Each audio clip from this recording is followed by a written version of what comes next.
Hi, and welcome to another episode of the Michael Yardney podcast. When it comes to real estate transactions, I know many buyers wonder, can I trust real estate agents? Do they lie? Now, the short answer is most real estate agents are honest, hardworking individuals who aim to help their clients achieve their property goals. Hey, you've got to remember who their clients are, of course. However, the nature of negotiations in property often involves part-truths, half-truths, and little white lies. So in my mind, it's crucial to understand the difference between an agent withholding information and outright lying. You need this to navigate the property markets effectively. So today, I'm going to help you understand how to deal with estate agents by having a chat with National Director of Metropole, Brett Warren, about the type of lies you can expect when dealing with an estate agent, how to pick them, so the agent doesn't get an upper hand on you. So, let's get on with the show. Welcome to the Michael Yardney podcast, where twice each week you will learn a number of new ideas regarding success, property investment, and money in around 30 minutes. Our show is brought to you by Metropole, who specialise in helping you grow, protect, and pass on your wealth through strategic property and wealth advice. Now, here's your host, Michael Yardney, Australia's authority in wealth creation through property, who has been voted one of Australia's top 50 most influential thought leaders. Welcome back again, Brett. So I'd like to start with the discussion that agents are not just money-hungry vultures looking for the next victim to sink their claws in, which is sometimes the way the media portrays things, Brett. As sales agents are the arch nemesis of buyers agents, so I've had a great deal of experience with a lot of agents, varying degrees, so maybe we can unpack some of that today. Well, let's give a full disclosure at the beginning. We're both licensed estate agents, but we don't sell property, do we? No, we don't. No, we absolutely don't. You know, real estate agents are regular people just like you and I. They're doing their best in their job. And at the end of the day, I guess what puts a few people offside and what a lot of people don't understand, Michael, is they're actually paid by the seller, the vendor. So they're working in their best interest. So as they say, always back the horse called self-interest. And that's really, really important to understand, which a lot of people get confused about. Estate agents are really important. I think they've got a pivotal role in property transactions. There's a lot of talk at the moment about what AI is going to do. I think that because there's so many emotions involved in buying and selling real estate, emotions from the vendor and the purchaser, you need somebody in the middle, but you also need to understand who they're working for, as you say. Also, let's be blunt, estate agents are bound by professional ethics and legal standards, which do emphasise honesty and transparency. Nonetheless, the competitive and the high-stakes nature of real estate can sometimes blur some of these lines, can't they?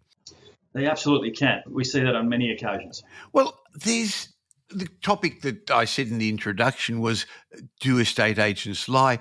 And again, I think we've got to be careful. There's a difference between withholding information, Brett, and lying. How would you differentiate those? Yes, good question. Oh, look, withholding information is slightly different. It's not the same as lying. And I know in the negotiations I've had, it's common for agents to probably strategically leave out information or withhold certain details to create maybe a sense of urgency or to maintain strong a negotiation position. For example, an agent might not immediately let the person or the buyer know what the lowest price the seller is willing to accept, if there's other offers. This practice is often seen as a legitimate tactic rather than deceit, I guess. So, withholding information is the first thing. The second thing is telling an outright lie. And that's obviously very obvious and very, very different. That involves providing false information with the intent to deceive. And we've all heard about those people at auction with picking out people from the trees, that there's not necessarily a genuine offer there. So this can often be fabricated from non-existent buyers, inflating property features, misrepresenting. That's easy for you to say, Brett. Misrepresenting the condition of the property. I know we often see that. You can tell that online when you take photos and you get out there. It's just not what it was. And those actions are probably a bit more unethical and in many jurisdictions illegal. But I guess trust is the cornerstone of the agent-client relationship, and blatant lies can severely damage the agent's reputation and career. And those agents that, I guess, overstand that line and overtread that line don't last the long distance, do they, Michael? Because they always get found out. Definitely. So people come into the real estate industry thinking it's an easy way to make money. Those agents that we deal with, those agents who've been in their marketplace a long time, they don't blur those lines. In fact, we don't like working with ones who've got a reputation for doing that. Now, as you say then, It's normal under negotiation tactics to withhold information, just like we don't when we work for our clients as a buyer's agent, tell what the highest price the client's prepared to pay. It's part of the game. But one of the things that's created a lot of fuss over the years, and particularly in Melbourne, which is very much an auction-oriented real estate culture, is the concept of underquoting for auctions. The concept is agents go in advertising a lower price guide in the belief that they're actually going to get people to come to the auction and then over the time push them up a little bit. So underquoting is, again, it varies from state to state, but you usually got to give a price guide. That's not the case in Queensland, though, is it, Brett? You don't give a price guide for auctions.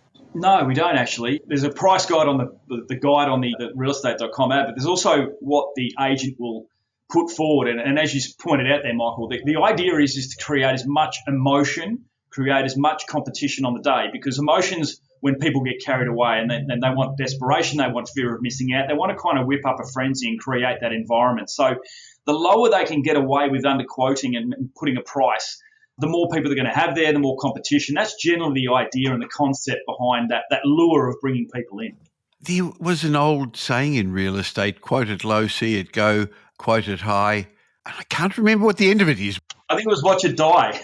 That's right. Because That's there's no right. emotion. If people understand that it's going to go for 20% above their budget, they're not going to show up or even worry about it, are they? 100% right. So therefore, you've got to understand how agents list their properties also, because when they actually have to compete with other agents to get the sale, and that's how they buy their business, they will often overquote to the vendor saying, oh, your property is going to go for $1 million when they really know it's going to go more like $900,000. And then during the campaign, they say, oh, look, market sentiment hasn't been as strong. The buyers don't like the property as much as I do. So therefore, I think you've got to bring your price down. So they underquote to buyers and sometimes overquote to the sellers. But the impact of buyers not understanding this is quite emotional. I've seen people get quite upset when they end up at an auction and they're told the price range is going to be in the 800s and the opening bid is higher than that and it goes for a couple of 100,000 more, Brett. Well, that's what I was getting at before. It's buying in, getting people bought into the emotion and the fact that there's some reality here that you could actually achieve a certain price, and they're actually half a chance, and they probably go even 10% above where they're comfortable and still not get where they want to. So it's all that wasted effort, wasted time and resources, and the false hope of the underquoting that can create, I guess, unreal expectations and leads to a much higher price. The consistent underquoting practice can skew perception of property values also, making it harder for buyers to gauge the true market value, and particularly happens in a moving market. Now, interestingly, each state has different regulations. Real estate is based on state-based legislation. So in Victoria, when an agent lists a property, they've actually got to give as many comparables as they can and a minimum of 3 of comparable sales to the seller and actually list them on a form that is available for any potential purchaser. Now, again, it's not always exact comparables that they give, and sometimes the property doesn't have comparables. If that's the case, you note that as well. But agents in Victoria get into, significant trouble if they regularly underquote. So there's ways they get around that also by saying, well, that's what I thought it was, but I've had to raise the level during the auction campaign because, boy, there was a lot of market sentiment. But during times when the market is variable as it is now, then sometimes it's hard to gauge what end values are going to be. So in Victoria, there are comparable prices given on a disclosure statement. In Queensland, they don't do that. Anyway, so some agents underquote. We're going through agents lying. And again, we've got to at least know it, understand it. And how do you get around that? Well, first of all, do your own research. Don't believe what the estate agent says anyway.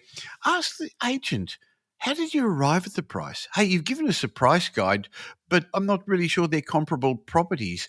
You're allowed to ask, have there been any offers? But in my opinion, and yes, people are going to say we're biased, I'd be using a buyer's agent because a buyer's agent can speak to the selling agent in a different language to what you can. Selling agent's not going to give the same information to somebody in the public, are they? Well, yeah, that's correct. I mean, we often have very, very direct conversations with sales agents, and they're probably willing to give a little bit more away. But the other thing as well is, Michael, the problem with comparables and asking for direct components and stuff like that as well is they don't usually hit the data portals till 2 or 3 months after they're sold. So if I'm looking at a property now, the sales are from 3 or 4 months ago. If you've got someone on your side to represent you and help you, they're also going to be able to understand, we understand what's happened around the corner, what's sold in the next suburb a week ago, what property we've bought or we've missed out on. So we've probably got a more up-to-date handle on where the market is and can probably provide you with that information, which is really invaluable leading into an auction. Sure. Well, there's another thing that sometimes happens when it's particularly auctions, because for private sales, there's usually a price guide, even though sometimes they call it an expression of interest and won't give it to you. But you'll often say to the agent, well, what does the vendor want? What do they expect? And agents occasionally say, oh, the vendor hasn't given us an indication of the reserve price. What would you say to that, Brett? Yeah, look, I get that one all the time. And look, we could call it the forgetful agent syndrome, I guess, but it's probably more withholding information and coming up with an excuse that they haven't discussed it. But where in reality, you mentioned at the start, part of winning their business and winning the listing is actually going through that meeting and agenda of looking at recent prices, demonstrating how high or low the price could be and the seller could potentially achieve. Again, there may be some mismatch there may be some middle ground to find, but talking about an understanding of the local market and showing them what the higher sales are going to be and establish what price the vendor will let it go at and all those types of things as well. So it is probably more of a withholding information, that one. Funny how once the advertising campaign starts, the agent forgets all this and tells the buyers they don't know and they've got no idea either. There's also 5 other things that the selling agent in an auction knows that they're not going to tell you.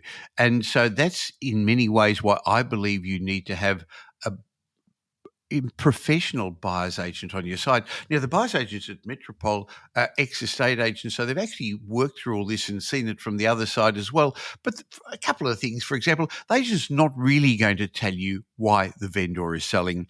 There's the reason that they'll sometimes give, but there's often a lot of other emotional reasons. They're not going to tell you that the company with the yellow board's got a property up the road that would suit you better. They're not going to give you, as I said, a number of other bits of information that our buyer's agents know how to get out of the agent because they speak to them on a professional basis. So, Brett, maybe we could actually look at a number of tricks that selling agents use goes to help negotiate. Again, I'm not calling them lies, but maybe they're little white lies real estate agents might tell you, and maybe you could tell me what they really mean. So, okay, I'm negotiating for a property and the estate agent says to me, Michael, we've got another interested party. What would you say? I've heard that a couple hundred times. Essentially, they're implying that there's another buyer waiting to pounce. And, if you take too long to make your move, that you're going to lose out and there's a lot more competition. And I know this is a common concern for buyers, that fear of missing out that we spoke about. It's not unusual when an agent receives an offer, they'll be accepted by the vendor, they'll ring all the other interested parties and tell them they've got a chance to make a final offer. So it's never, ever final. There's always a chance to push those things up. And I know agents bluff and they say a lot of interest in the property. But the question is, do you have offers on the property? That's the most important thing. Do you have written offers on the property? That's actually very different from interested. Yeah, people are interested. They come around every weekend for the open for inspection. But that's not the same as an offer, is it? Well, look, we even get people saying that we've got a lot of interest at, 10% above your offer. The way to shut that down is to actually ask, do you have a written offer on the property? And if you do, then you've kind of got to go away and look at the other things. So as I said, do you have any offers in writing? What are the details? What are the terms and conditions? Is the offer you have, is it acceptable to the vendor? Yeah, that's an important question to ask, Brett, because just because you got an offer, don't start playing the game until the offer's acceptable. Well, that's right. I think the other thing as well is, Michael, is the offer acceptable and maybe finding out a bit more about their reason to sell. I know we've actually purchased a number of properties previously where we've just had a better settlement. The seller doesn't want to settle in 30 days. They want to rent back for 3 months or do something like that. And we've actually been able to do that. So, smart agents will say they've got multiple buyers interested and things like that, which is not illegal. But, if they're saying they're bound to, by their code of ethics and fair trading and things like that, to take it serious and expose that information if that's the case. So it's not wrong for an agent, if you make an offer, people often ask me, hey, I've made an offer, but the agent hasn't submitted it yet. They're going around to other purchasers. Now, I think it's important for the agent to submit it to the client, and there's a time frame. They've got to do it promptly, but that doesn't stop them from going to any other interested parties. In fact, it's their obligation to their client, the vendor, to go to other interested parties. So it's not wrong for them to do this. It's just got to be honest in how they do it. Absolutely. So we're talking about how to understand agent speak. The other one is, rather than say we've had an interested party, let's say they go a little bit more seriously and they say, hey, Brett, we've had an offer of so-and-so. What would you say to that? Yeah, look, again, similar to the tactic above, that they're trying to persuade the buyer to make an offer, an actual offer. But, how do you know if you're being played? Well, again, I'd be asking, is it written? Is it on a signed contract to sale? Is it a genuine bid? And I know I'm not sure in Sydney and Melbourne, I know in Brisbane, they actually have to sign a multi-offer form. There's a declaration form. So I'd often ask the agent, if they said there's another offer, I'd say, well, look, send me through the multiple offer form. In Victoria and New South Wales, there's a different form. Each state's got its own legislation. But yes, to do an offer, to say an offer in passing as you walk out the open for inspection isn't an offer. To me, an offer is in writing. And in the old days, Brett, it used to be with a cheque attached. I don't think anyone has a checkbook anymore. No, not these days. But yeah, and it's surprising how many times that multi-offer form didn't show up, Michael, and I just resumed negotiating as I would be. So sometimes you've got to look for what's not there as well. You don't want to be backed into a corner and forced to do something you don't have to. So asking those questions are very important. Okay, imagine you're going to an auction or you're looking to go to an auction and you speak to the agent and he says, oh, Brett, we really haven't had as much interest as anticipated. How would you interpret that? Yeah. Look, that's a really interesting one. I like when that happens and there's about 50 people at the open home and they're saying there hasn't been much interest there. So, look, especially with auctions, they're renowned for this. This is the opportunity to bring buyers in and reel them in with lower prices and that sense of reality that you might get a bargain on the day, Michael, if you show up because there's no one else around. And particularly if it's a sluggish market, sometimes they can provide that false hope. I guess to avoid paying money on building and pest inspections when you might end up with that bitter taste of appointment is to do some research on the current market. Start by asking what the reserve may be or what their expectations are. You're probably not going to get an upfront figure, as we mentioned before, but the response is, again, may tell you something you may not know. And you could be really bold and ask what price they're quoted on the listing. And even if it's that quiet, what price will take it off the market today? Those kinds of bold questions might get you an answer or get you a bit more information because it might catch the agent off guard. So particularly, we're getting back to what we said before, having someone, if you're not an expert, having someone who's got that knowledge and local market expertise is critically important. At the end of the day, there's just another opportunity to increase that competition at auction. Well, again, that's where having a proficient buyer's agent like the team at Metropole on your side helps. Now, if you're a home buyer, you're allowed to get emotional about the property. In fact, you should, but you shouldn't get emotional about the negotiation or the price you pay. And if you're an investor, you shouldn't be getting emotional at all. But how often have you actually had a call from an agent saying, Brett, the vendor wants contract signed tonight. You've got to make a decision now? Yeah, look, we get that as well. And again, look, a small percentage of time, you've got to be, it's actually the case. The large percentage of time it isn't. So again, asking those questions are critical. They're trying to throw you off guard, trying to make an offer. Getting back to asking those questions about, are there any offers in writing? Am I competing against anyone? Can you send me some kind of multi-offer form? That's critically important as well. And at the end of the day, if you require more time to do your due diligence and inspections, don't be afraid to put an offer in with those clauses in to protect yourself. If you're feeling like you have to put something forward and you're uncomfortable, maybe putting a few clauses in there to get to that level of comfort if you can't do it within a 24-hour time frame. Either that or say, I am seriously considering putting an offer in. I won't be able to do it tonight. I don't have enough time for my due diligence or to get a building and pest inspection. Don't be afraid to say, I agree with you. I either put conditions in or say, sorry, but I will give you something by tomorrow night. If the vendor wants to get my best offer, he's just going to have to wait 24 hours. Yeah, absolutely. We've already spoken about the agent not knowing price, but again, maybe we can just quickly go through the question that you'd be asking the selling agent when he says, the vendor really hasn't given us a good indication of their expectations yet? Yeah. Well, chances are they know very, very well what those expectations are. So you're probably going to be stonewalled and you'll probably reach a point of no contact at that point. But I guess just changing your approach slightly and asking the question, what kind of limit should you be setting yourself? Going back to how did you arrive at this figure? What were the comparable sales? What is the level of interest on the property and things like that as well? That way the agent will be compelled to give you some kind of figure to keep you in there, and they won't want to just keep dismissing you and turn out to be a white lie, I guess. Sure. Now, again, a lot of these things we talk about now are related to auctions, some of them, of course, to private sales as well. But I know that our buyers agents, when they prepare for an auction, we have special way we present ourselves on the auction day. There's special ways we stand, where we stand, how we deal with the crowd, what we do. And we also ask our clients for 3 figures. What's the best price? What's the price you'd really love to get this property at? Number 2, tell me what you think the property's worth. Now, we've given them guidance to that, of course, with all the homework and due diligence we've done. And then the third question we ask is, what price would you be disappointed at if you actually saw it on Domain tomorrow night or tonight or realestate.com that somebody else had bought that for? In other words, what's the price you're prepared to go up to? And anything above that, you'd say, well, look, it wasn't worth that to me. Now, I know on the weekend, Kylie bought a great property in Sydney for a home buyer where we did exactly that. And she actually bought it because of using the techniques our buyers agents use for $100,000 less in the busy Sydney market than the client's budget. Some people wonder, why do you have the benefit of having a buyer's agent? Why would you pay somebody for doing something you could do yourself? But I think Kylie really proved herself there that it's a great investment, especially with the emotions of a home buyer.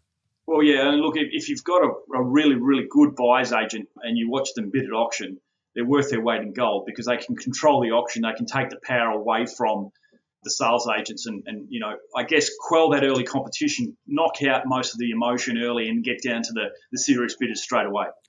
She was very stern about it, being the first bidder, bidding high and bidding strong and scaring them off. So the auctioneer is not your competition. It's the underbidder that is. Now, there's no doubt that if there's somebody with more money in their pockets than you, or a rich father buying a property for their son or daughter, all these fancy tactics that our buyers agents use won't help. But for most people who are nervous and emotional about auctions and who have only bid once or twice in their life or never at all, having somebody on your side to represent you is definitely worth it, isn't it? Yeah, 100%.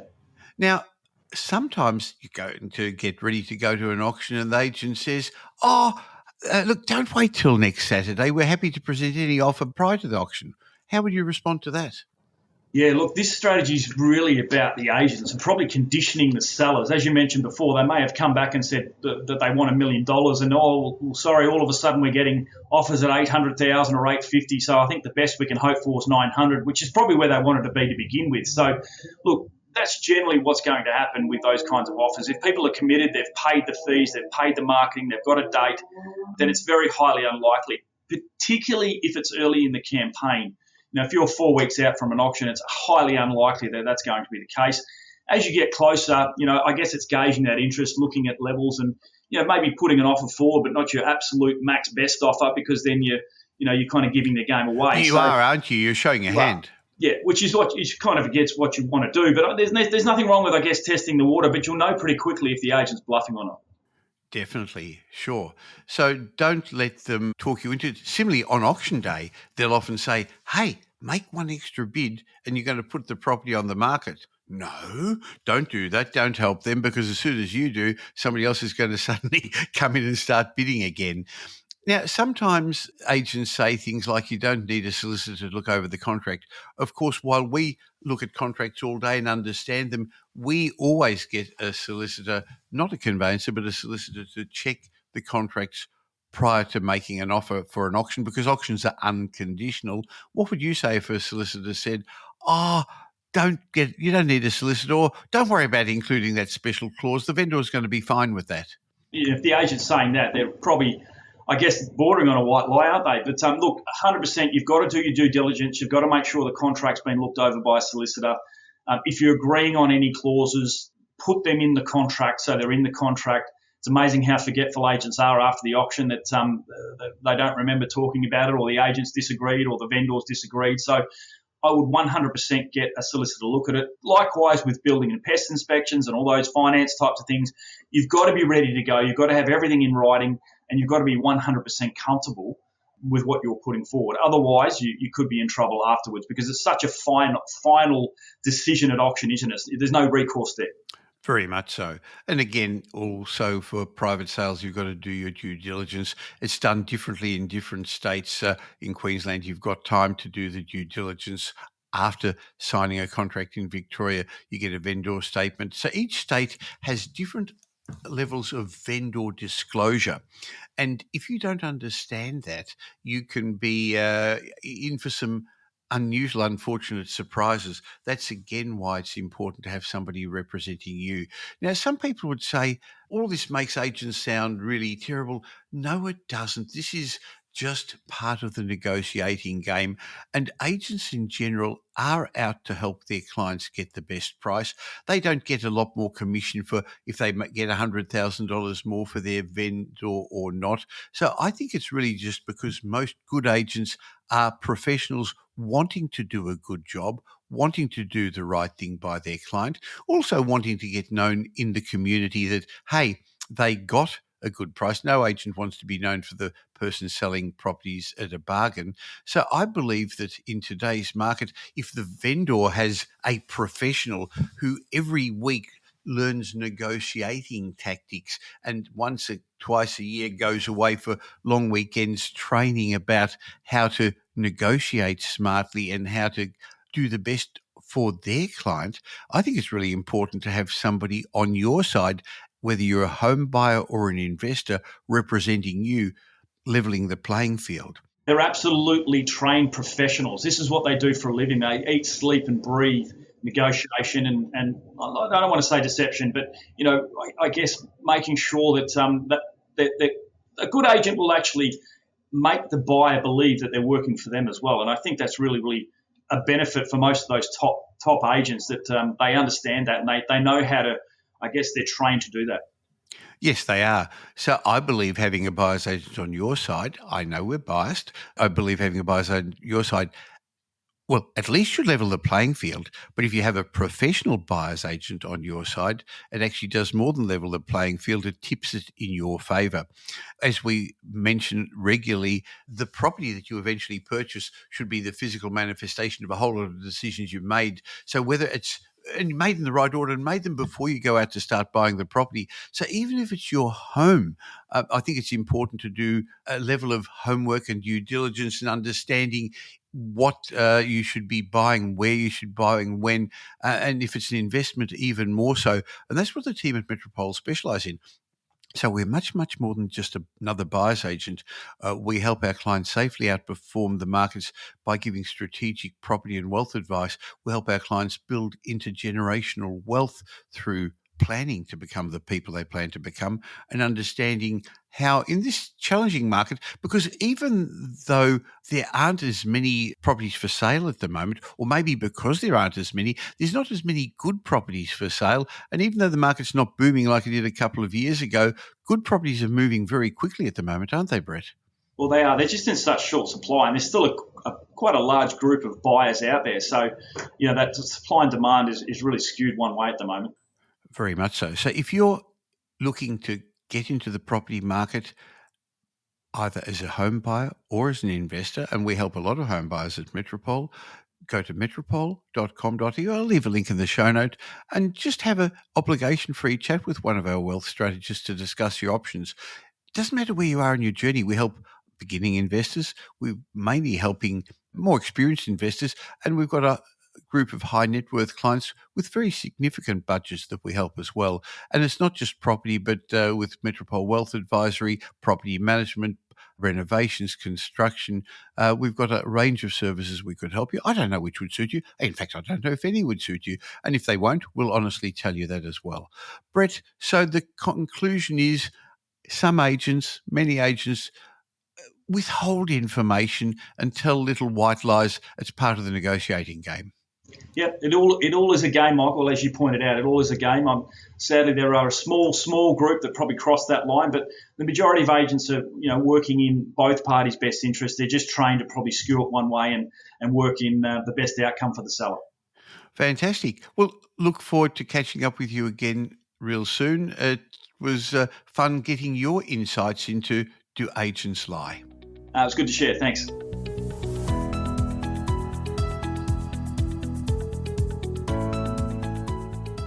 Obviously, you enjoy listening to podcasts, so I've got some great news for you. I've got another podcast you really must subscribe to.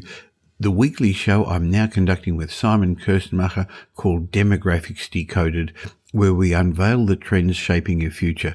Simon and I share data-driven insights that are going to help you whether you're a property investor, a business owner, an entrepreneur, or just in your career and to understand what's ahead. Wherever you're listening to this podcast or watching, just stop for a sec and search for Demographics Decoded, and please subscribe so once a week you get information from Simon and from our guests as well. Look, whether you're a business leader, entrepreneur, or investor, our podcast is going to equip you with the knowledge you need to stay ahead of the curve, because in my mind, demographics is going to drive our destiny, not just for property investors, but for Australia in general. We're in a rapidly changing world, so we're aiming to empower your business and investment decisions. You're going to get expert analysis from leading authorities in demography, economics, and the future, insights into some of the trends that are going to impact your business and your investments, strategies for leveraging demographic shifts to your advantage, and once a week, Simon and I will give you some actionable tips. So, Demographics Decoded, please stop for a sec before we continue on with this podcast and subscribe. Now here's Michael's mindset message. Remember, a change in your thinking will lead to a change in your life. In today's Mindset Moment, I'd like to read to you an article written many decades ago by Jim Rohn. But some things just don't change. And his discussion was about facing the enemies within us. He was really talking about facing our fears. And today the world seems to be bringing on challenges, worries, fears from all directions, doesn't it? But Jim Rohn has got a great lesson for us, because he tells us we're not born with courage, but neither are we born with fear. He says maybe some of our fears are brought on by our experiences, by what somebody's told us about what we've read or heard. Some of our fears are valid, like walking alone in a bad part of town at 2 a.m. But once you learn to avoid that situation, you don't need to live in fear, do you? Says Jim Rohn.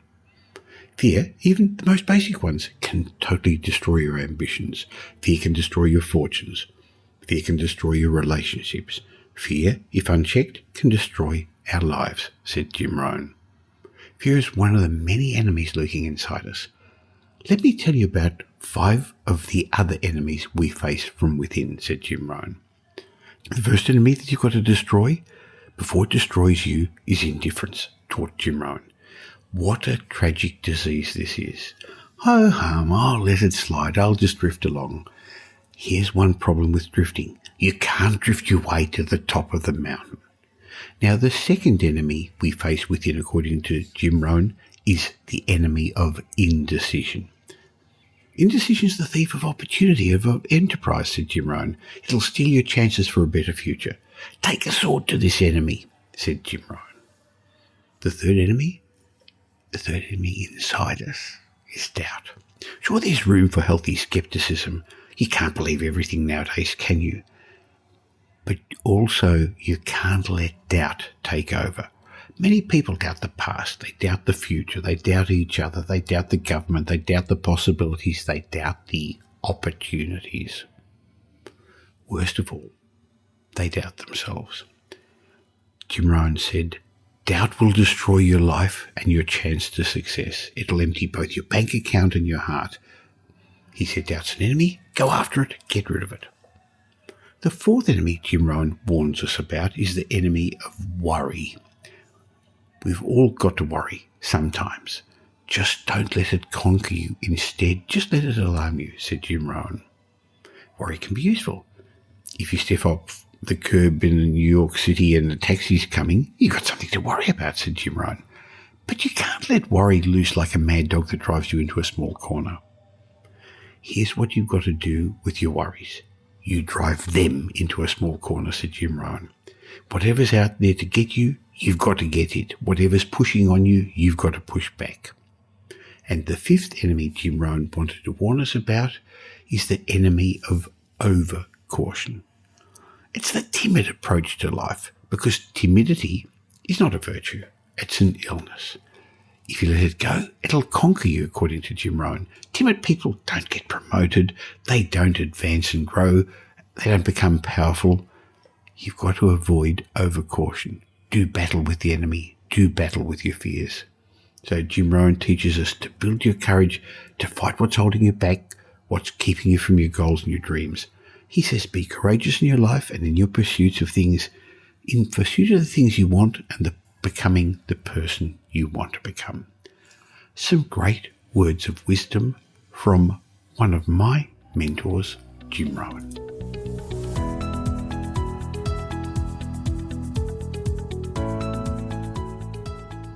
Thank you for spending the last little while with me. I hope you got some benefit from this show. Hey, but before you move on to the next podcast you're hoping to listen to, please let me remind you that I have another show that I produce once a week with leading demographer Simon Kirstenmacher that we call Demographics Decoded, where we unveil the trends that are going to shape your future. This is a must-listen-to podcast for anyone interested in property investment, business or entrepreneurship. So if you don't currently subscribe to Demographics Decoded, please stop for a second and subscribe on your favourite podcast app or on YouTube. Now, if you did enjoy today's show and you know somebody else who'd benefit, please tell them about the Michael Yardney podcast and Demographics Decoded. There's a share button on every podcast app. On Apple Podcasts, there are 3 little buttons at the top of the player. Or just talk to them, tell them about the Michael Yardney podcast. I hope you're going to be doing them a favour. You're definitely going to be doing me a favour in helping in my quest to make as many people as possible financially literate. Now, you can catch up with me in between these shows on social media, or you can join my private Facebook group. Just go to Facebook and look for the Property Update Facebook group. And I've got a special bonus for you to say thank you for subscribing. Just go to podcastbonus.com.au. There's a link in the show notes, podcastbonus.com.au, where I've got a bunch of ebooks and reports. That's my way of saying thank you to you for taking the time to listen. Oh, by the way, if you haven't listened to the many podcast episodes we've already got, we're well into our 600s of episodes now. You can always listen to the old episodes, which each have lessons about property investment, success and money.